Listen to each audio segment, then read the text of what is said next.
"Hit me," Bruce Lee said. Not loudly, not aggressively, just calmly. The way a man speaks when he already knows the ending. The heavyweight champion of the world stared back at him, 6'2", 260 pounds of muscle that had put 17 men on canvas in professional bouts. He had a jaw like a concrete block and hands that could stop a car. He looked at Bruce Lee, 5'7", 135 pounds soaking wet, and he didn't just smirk, he laughed.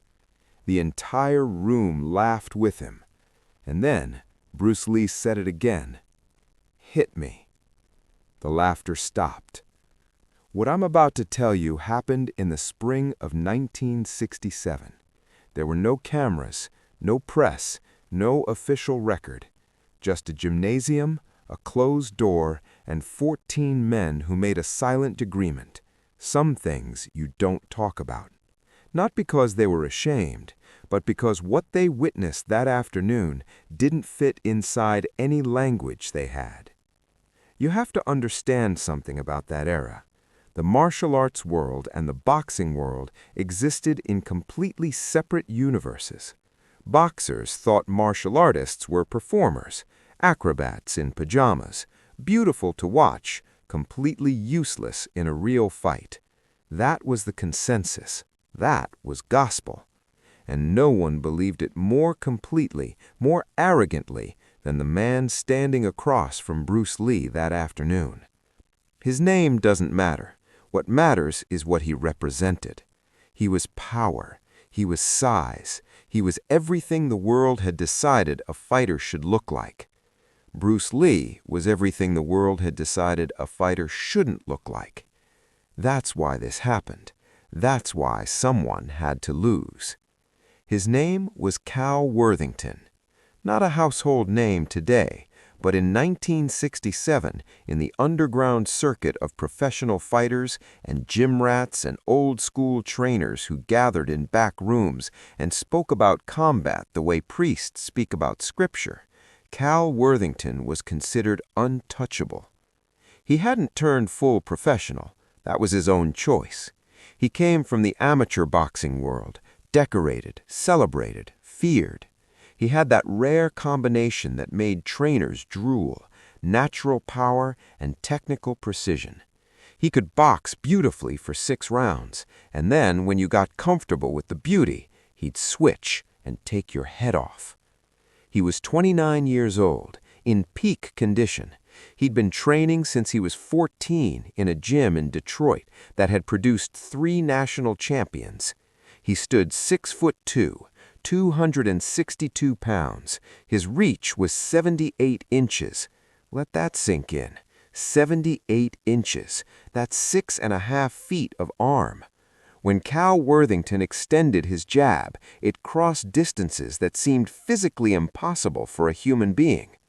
Men who fought him said it afterward, and they always said it with the same distant look in their eyes. I never saw the punch coming. I just woke up on the floor, and someone was counting. That was Cal Worthington. And Cal Worthington had heard about Bruce Lee. It began at a demonstration.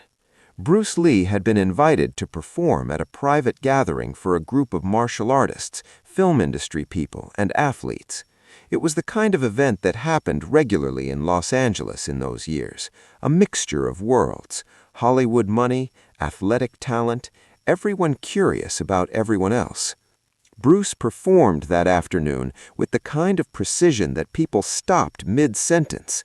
He moved through forms and demonstrations so fluidly, so impossibly fast, that people would blink and replay what they'd just seen in their minds and still not quite believe it. 1-inch punches, speed drills, board breaks. The room was genuinely stunned. Cal Worthington was not. He stood at the back of the room with 2 other fighters, his arms crossed, his expression the particular combination of boredom and contempt that only truly arrogant men can manufacture. When Bruce finished and people began applauding, Cal Worthington said, loud enough that 6 people around him heard it clearly, "Impressive circus act. Let me know when he wants to try it on someone who hits back." Bruce was told. Bruce's response was immediate, quiet, precise. "Tell him I'd be happy to." Word traveled fast in those circles. Within 48 hours, an arrangement had been made. Not a public event, not a sanctioned bout, just a gymnasium on a Tuesday afternoon.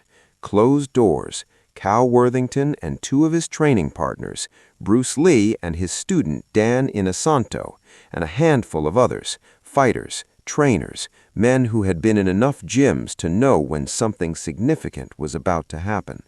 14 people total. No cameras. Cal Worthington arrived first. He was already loose, already warmed up, moving around the open space of the gym with the casual authority of a man in his own territory. He shadowboxed near the heavy bags. He talked easily with his partners. He was not nervous. He was excited. This was entertainment to him, a story he would tell later, the time I made that little martial arts movie star realize he was in the wrong room. Bruce Lee arrived with Dan Inosanto at 11 in the morning. The gym went quiet the moment they walked in. Not because of drama, not because of theater, just because there is a quality that certain people carry, a stillness, a presence that a room recognizes before the mind does. Every fighter in that gymnasium had spent years studying other fighters, reading them, parsing the way a man carries his weight, the set of his jaw, the rhythm of his breathing. Every man in that room looked at Bruce Lee and felt something shift. Not Cal Worthington. Cal Worthington looked at Bruce Lee and saw 135 pounds. He smiled. "Nice of you to show up. You sure you don't want a weight advantage? I can put on a blindfold." Laughter from his corner. Bruce didn't look at him. He set down his bag. He began to stretch, slowly, deliberately, like a man with absolutely nowhere else to be. That drove Cal Worthington crazy. He would admit it later. The silence got to me more than anything. They established simple parameters: full contact, controlled environment. The goal was demonstration, not destruction, but there would be no pulling punches. What happened, happened. Cal Worthington's trainer, a thick-necked man named Garrett who had been boxing since the Eisenhower administration, pulled his fighter aside. "Don't underestimate him," Garrett said quietly. Cal looked at him like he'd suggested wearing a dress to church. "Garrett, he's 135 pounds. I've seen the footage of his demonstrations. His hands are—" "Demonstrations," Cal cut him off. "Punching boards, hitting standing targets. This is different. This is me." Garrett said nothing more. He'd been doing this long enough to know that some lessons can only be learned one way. Across the gymnasium, Dan Inosanto watched Bruce Lee finish stretching. He had trained with Bruce for 3 years by then. He had felt those hands. He had been on the receiving end of Bruce's controlled strikes more times than he could count. He was not worried about Bruce. He was almost worried about Cal Worthington. Almost. Bruce stood up, rolled his neck once, looked at the space in front of him with an expression that Dan would later describe as mathematical, like he was solving a problem in his head, working through variables, computing outcomes. "Ready?" someone asked. Bruce nodded. Across the room, Cal Worthington rolled his massive shoulders, bounced on his toes, and raised his fists. The two men moved toward the center of the gymnasium. 14 people stopped breathing. They circled. Cal moved the way big fighters move, confident, measured, covering ground with long steps that ate up the distance between them. His jab hand was raised, elbow slightly bent, chin tucked. Classic, textbook, beautiful even. Bruce moved the way water moves. There's no other way to describe it. He didn't shuffle, he didn't bounce, he flowed, shifting his weight from foot to foot in a rhythm so subtle it was almost invisible, his hands held in front of him in a guard position that looked to every boxer in the room almost criminally exposed. Cal's trainer, Garrett, saw the stance and felt something cold move through him. He'd read about Wing Chun. He'd heard about Jeet Kune Do, Bruce Lee's own evolving martial philosophy that took the most efficient pieces of every fighting system and stripped away everything else. He'd been dismissive of it, the way old boxing men are dismissive of everything that isn't boxing. But looking at Bruce Lee in that stance, that perfect, liquid, impossible-to-read stance, Garrett felt the first shadow of doubt. Cal Worthington felt nothing. He saw the opening. The hands were too low. The chin was available. He'd knocked men out from positions far more disadvantaged than this. He set his feet. He loaded the jab. And then several things happened that no one in that room would ever fully agree on, because human perception, even among trained fighters with calibrated eyes, simply could not process what came next in real time.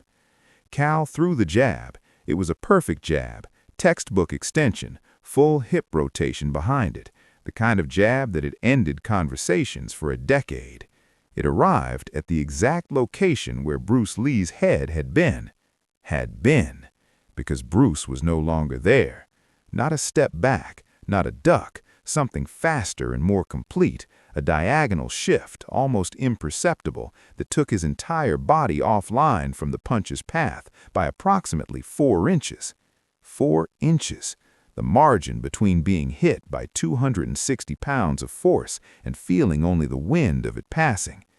Cal's momentum carried him forward a fraction of a second. That fraction was all Bruce needed. 3 seconds.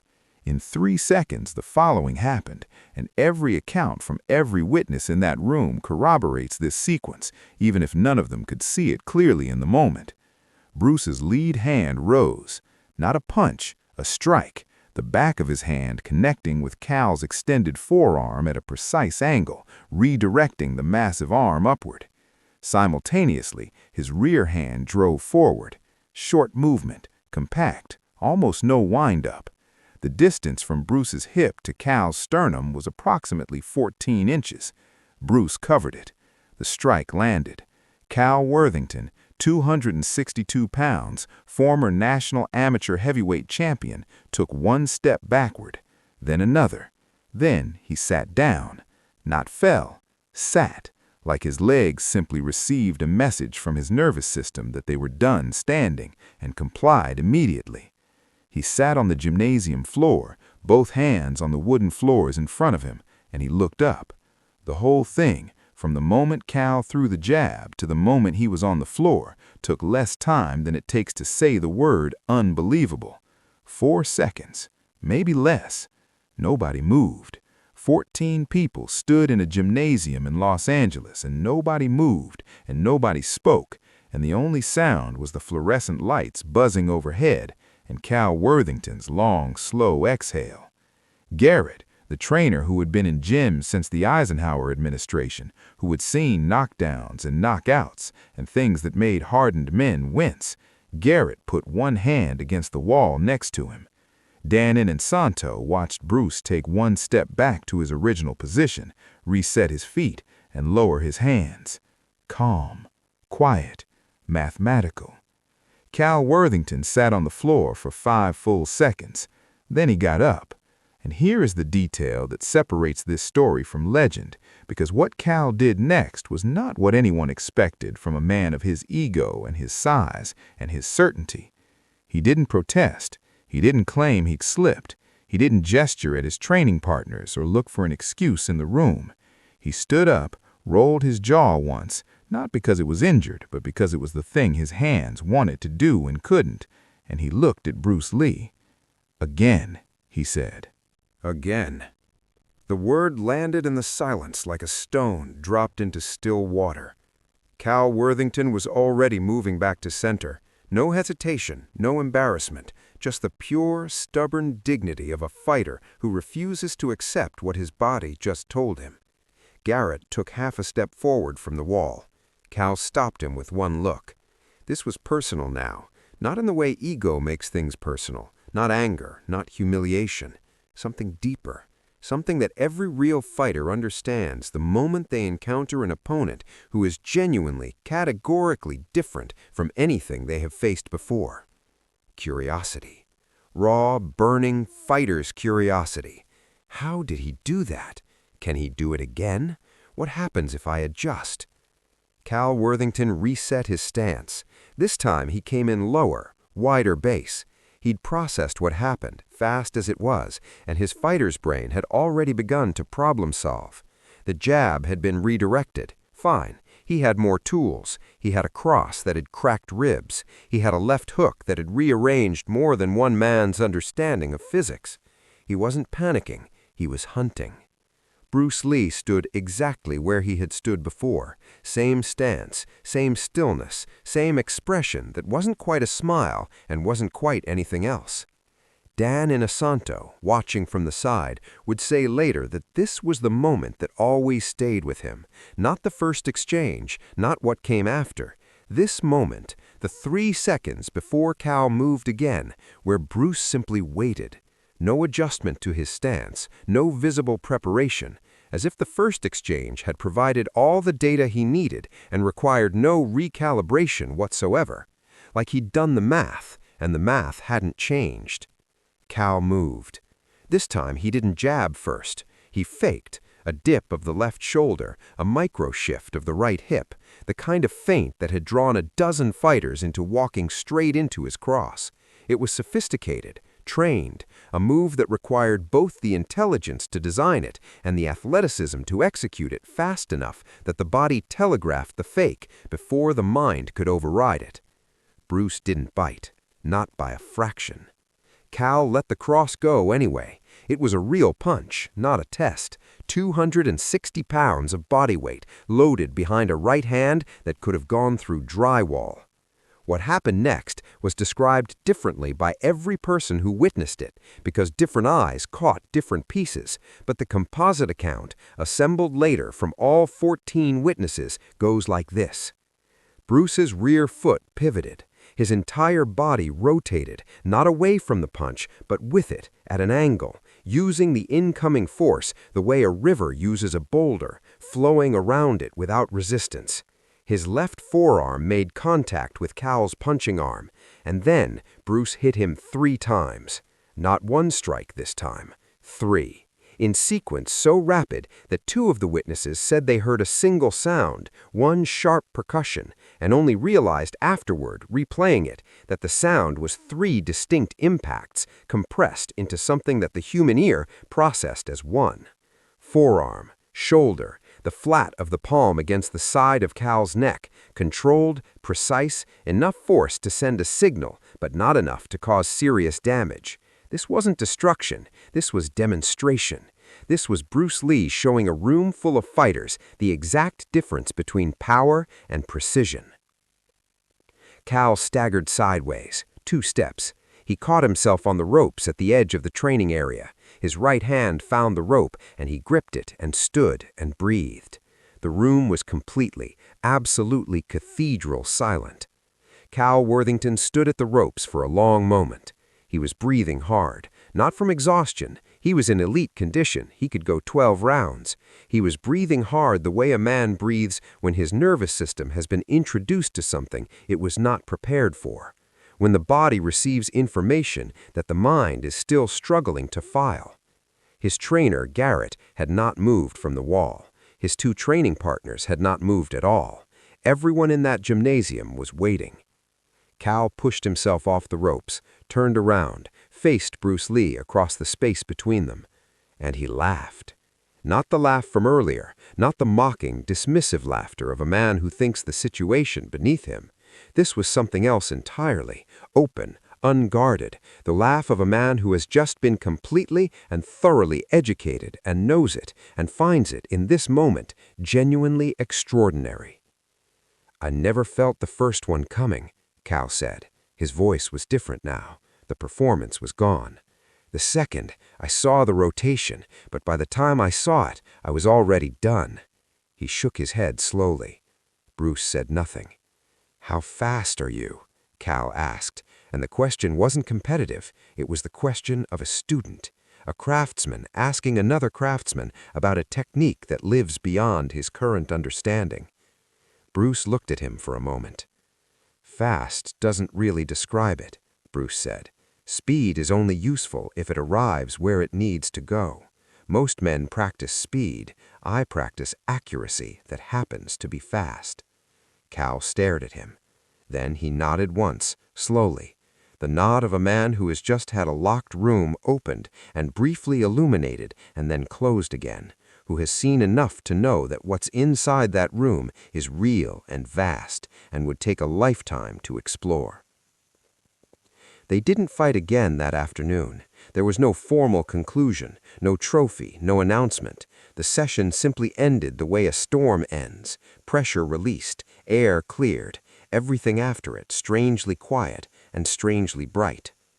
The 14 men in that gymnasium collected their things and left in ones and twos. Nobody said much.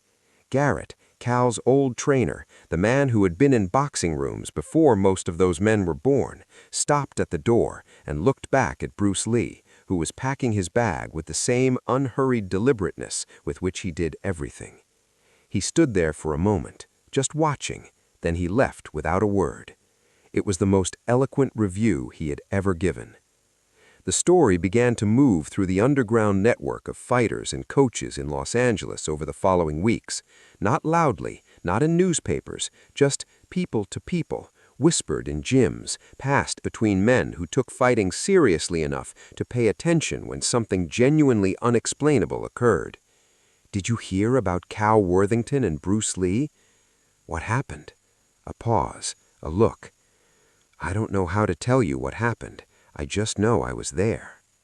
That's how real things spread among people who know enough to recognize them, not with noise, with silence.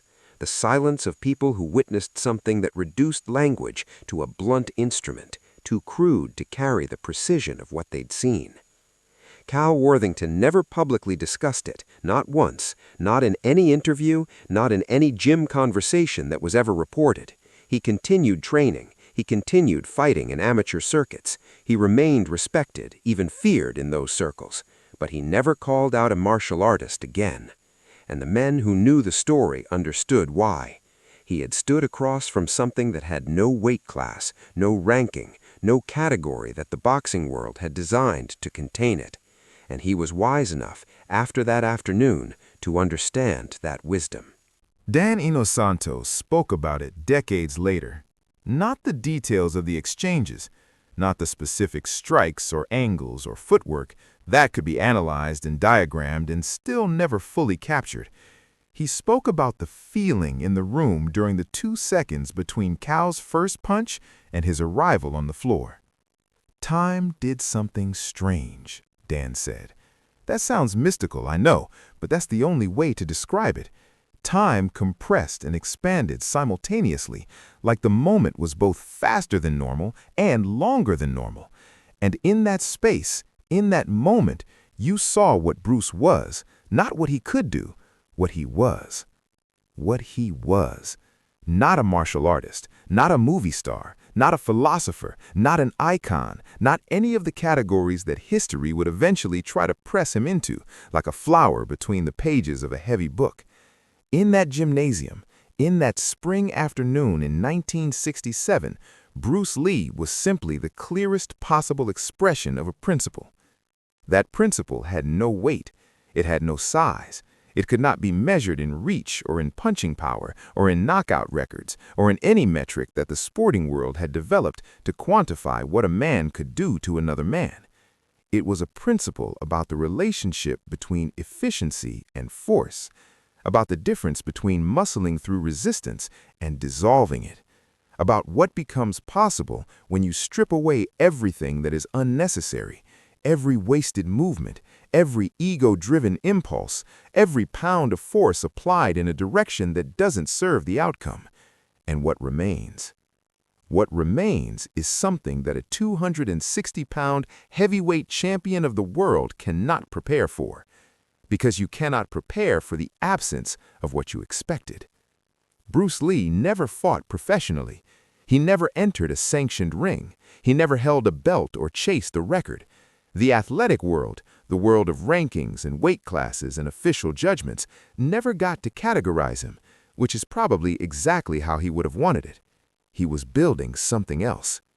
All of it, The training, the philosophy, the obsessive study of movement and force and the mechanics of the human body was in service of an idea that he spent his entire life trying to articulate and demonstrate simultaneously. Be like water. You've heard the quote. Everyone has heard the quote, but hearing it and understanding it are different things. And the men who were in that gymnasium in 1967 understood it in a way that no quote can deliver. Water doesn't fight the boulder. It finds the path the boulder doesn't occupy. It doesn't overpower resistance. It makes resistance irrelevant. Cal Worthington was a boulder, an enormous, powerful, technically excellent boulder, and Bruce Lee was water. He didn't beat Cal Worthington by being stronger. He didn't beat him by being bigger. He beat him by being there, precisely, completely, economically there, in the exact geometry of the moment, and then by being somewhere else the instant the moment required it. Size is powerful, strength is real, speed is a tool, but awareness, total, undivided, trained to the cellular level awareness of what is actually happening in the space around you, that is something else. That is what those 14 men witnessed.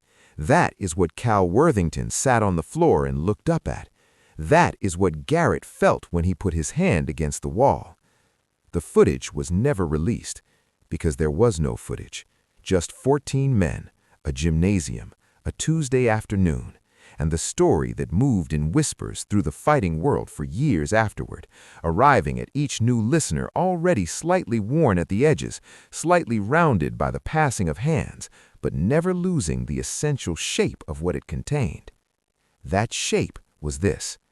A man the world said was too small stood in a room with a man the world said was too big to lose, and in 4 seconds, maybe less, the world was wrong. It was wrong about size. It was wrong about power. It was wrong about what a body needs to be in order to be dangerous. Bruce Lee spent his entire life demonstrating that the most dangerous thing in any room is not the largest thing in the room. It is the most precise thing. The thing that has removed every movement it doesn't need, every thought it doesn't need, every pound of force applied in directions that don't serve the moment. What's left after all of that removal? Something very small, something very still, something that when it moves, moves with the totality of everything it has, focused to a single point, arriving at a single instant, with a clarity that 260 pounds of muscle simply cannot process in time. That gymnasium is gone now. Most of the 14 men are gone. Cal Worthington is gone. But the principle remains. It has always remained. Empty your mind. Be formless, shapeless like water. He told us, he showed us, he demonstrated it in rooms with no cameras and no witnesses except the men whose hands went quiet and whose eyes went wide and who carried what they saw for the rest of their lives without ever quite finding words sufficient for it. We just have to be still enough to hear it. If this story moved you, if it made you feel something you didn't expect to feel about a man who lived by ideas that most of us only talk about, then you already know what to do. Subscribe, because there are more rooms like this one, more doors that history left closed, more moments that the cameras missed but the witnesses remember. We'll open them together, one story at a time.